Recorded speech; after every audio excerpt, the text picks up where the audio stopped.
YouTube is Ashley Offset. You know what I miss? I miss the back and forth that we used to have in the comment section, and that's totally my fault. I got a new job at the end of last year, and it's totally taken away from any ounce of energy I had just sharing my guitars with you guys. A lot of you have really cool stories, and it's totally my fault that those conversations have sort of died down. So let's fix that right now. But first I want to give a shout out. Let's give a shout out to Rod Hatley, who most recently commented on one of my videos. Actually, while I was coming up for the idea of this video, I saw the comment come through. So I just wanted to shout you out. Thank you for subscribing. Thank you for the engaging comment that you left, and just for supporting the channel. I really do appreciate it. Well, let's fix the whole me being gone for 5 to 7 months thing and go ahead and jump into the video. We're gonna talk about this Jackson guitar that I got for Christmas this past year. Now, if you've watched previous videos, you may know that I love getting guitars as gifts. Who doesn't? And they're never high end or anything like that. They're usually mid to low range guitars, but the cool thing about them as gifts, they're from people that I love very much, namely my husband, who is supporting this habit of mine, but also gear that I wouldn't pick up for myself because, like many of you, I'm a Fender and Gibson girl, and I don't stray too far aside from Squier and Epiphone, which are very closely related. Jackson here, I guess you could argue, is a cousin of Fender, so we're still not getting too far out there, but I've always wanted to try a Jackson guitar. Now, I'm sure most of you will agree with me, but I think a lot of what sells a guitar, a lot of what the appeal is of a guitar is the overall look. And I've got to tell you that this headstock is one of my top 2 favorite headstocks of any guitar brand. If you want to try to guess what my other top 2 would be or what my top is, then you can put it in the comments below and I'll let you know if you're right. But yeah, I totally love the look of this headstock. Not only that, but this is called a Dinky style body. This is a JS22 arch top, by the way. And so this body in the metallic blue here with this headstock, the black hardware on it, it's just got a killer look. So we'll go ahead and dive in to kind of some of my first impressions. That would be just when you pick up the guitar. It's nice and lightweight. It has a very small form factor here. So I'm not the biggest person, so holding this feels very comfortable. I love the body shape. It's very thin. The most comfortable part about playing this is probably this very slim neck. I don't have a name for the profile, but it is quite slim. And also it has a satin finish. It's made of maple, and with this satin finish, it just offers a lot of speed. It almost feels like an extension of your hand. So after playing for a while, it doesn't get quite as sticky or tiresome as playing something with like a gloss finish on it. Now, when I opened this thing up for Christmas, I couldn't have told you if it was a high-end Jackson, a low-end, a mid-range, because I wasn't part of the purchasing process, obviously, which is another one of my favorite things about getting guitars as gifts, because you have no idea. Like, your opinion on it can be solely based on what you feel, what you see, and what you hear, and not necessarily on a price tag. And so we'll kind of get into the value proposition later, but this is the JS22. Like I said, it retails for $199. And I think in this market, you might even be able to swing a better deal on it. Now, I would love to talk about this fretboard because it's actually made of amaranth. And I think a lot of us, if we don't have a maple fingerboard, if we're gonna have a darker one, the darker the better. That's for most of us. I mean, I could be wrong on some of you, but I think that this color is a really deep dark. You could almost, like, if you told me this was ebony, I have a guitar with an ebony fingerboard, I would totally believe you on it. And maybe some of you have more expertise than I, and you could look at it and say, no, that's not ebony.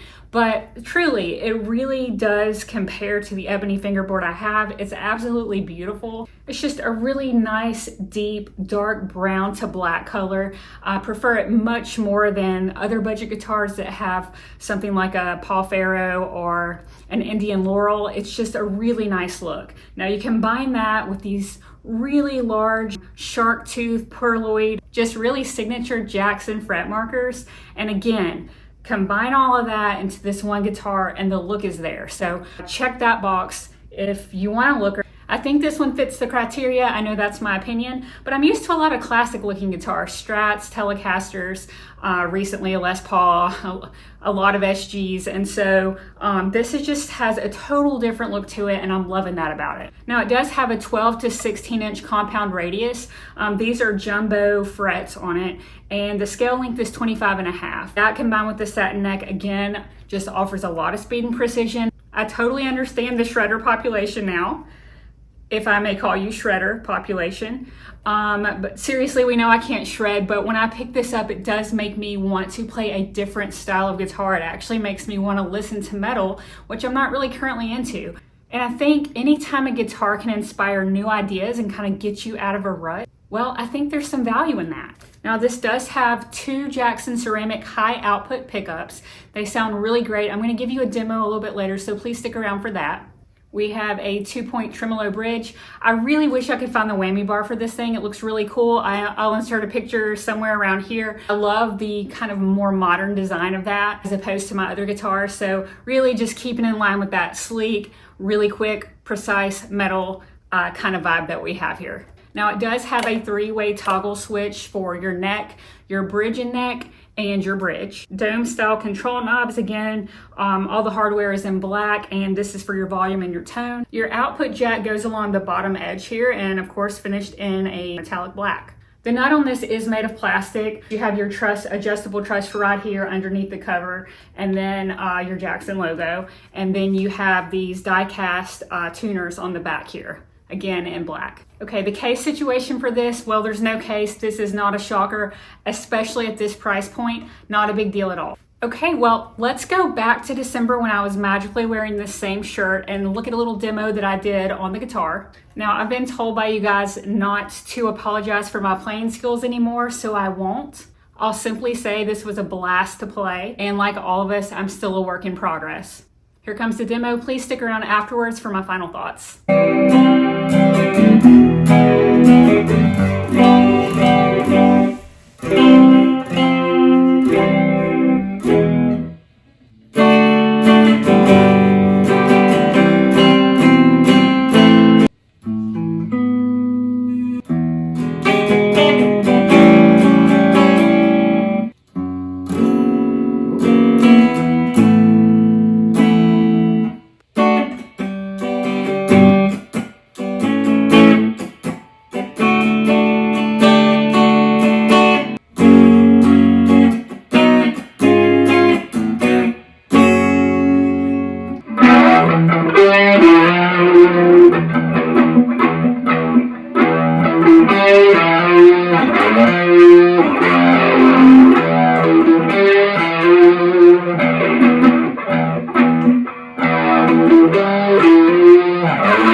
Final thoughts time. First, let me say I recently got a comment that was along the lines of, I didn't read the whole thing, but it was along the lines of basically saying that I was a walking guitar ad for one of my guitar videos. Couldn't even tell you which one.